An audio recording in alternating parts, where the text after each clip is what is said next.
Bonjour chers tous, je vous espère très bien ce matin.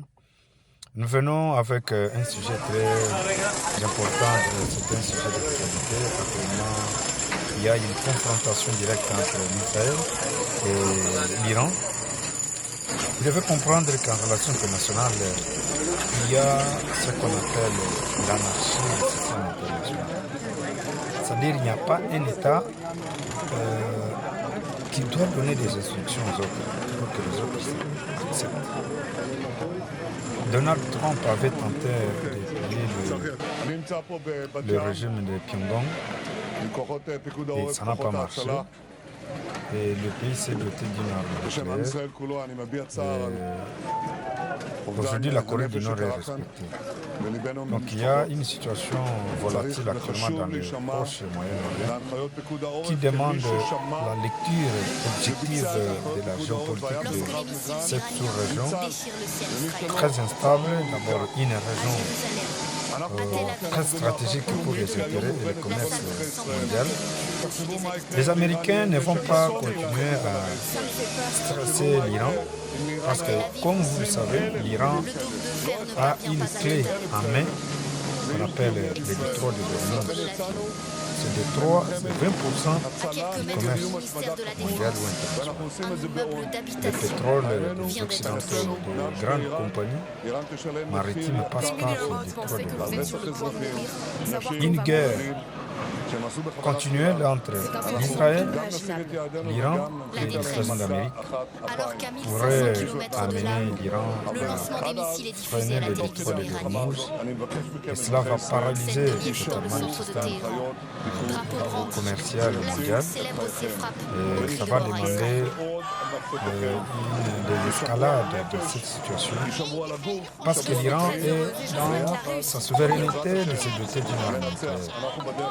C'est tout à fait normal. Aujourd'hui, le Pakistan en a eu.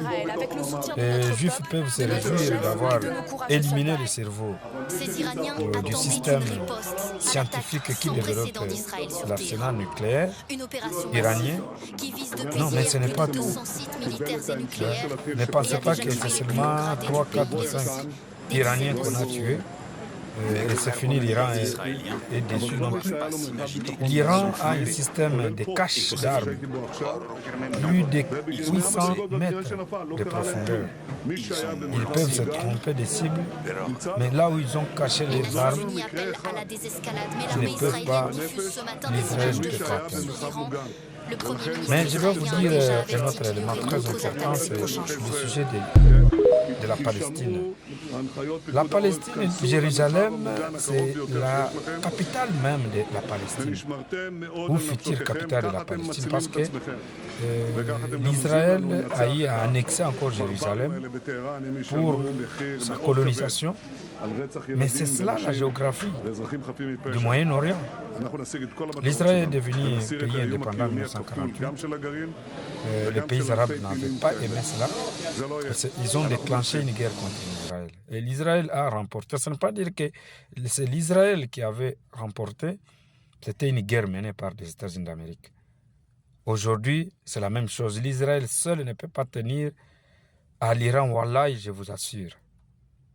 Ce qui fait la force de l'Israël, c'est les États-Unis d'Amérique. Pourquoi? Parce qu'au Congrès américain, dans le système aéronautique ou spatial, il y a les ingénieurs juifs. Donc, la pression ou l'opinion mondiale est dominée par les juifs. Les Américains gardent toujours ce pays sous alerte. Et la colonisation qui continue à s'effectuer sur les territoires palestiniens, c'est inacceptable au regard du droit international public.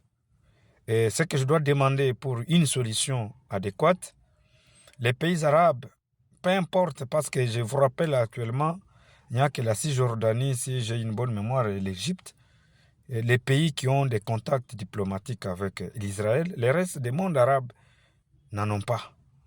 Bien qu'aujourd'hui, l'Arabie saoudite est affaiblie par les Américains, le Qatar qui a une grosse base militaire américaine, aujourd'hui, l'Arabie saoudite ne parle pas de la cause palestinienne, la Palestine a droit à une autonomie.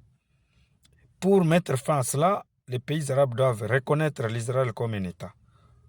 Et l'Israël, à son tour, doit reconnaître la Palestine et doit cesser toute colonisation contre ce pays qui dépend actuellement de l'Israël.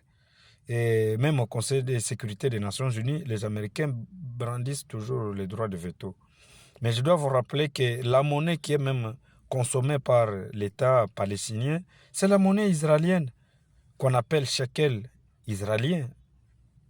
Mais un pays qui demande son indépendance, mais qui consomme encore la monnaie de la puissance ou de la force occupante, ce qui ne se comprend pas.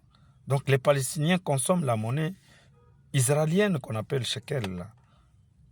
Et nous devons influencer nos États pour que la Palestine puisse avoir son autonomie, sa souveraineté.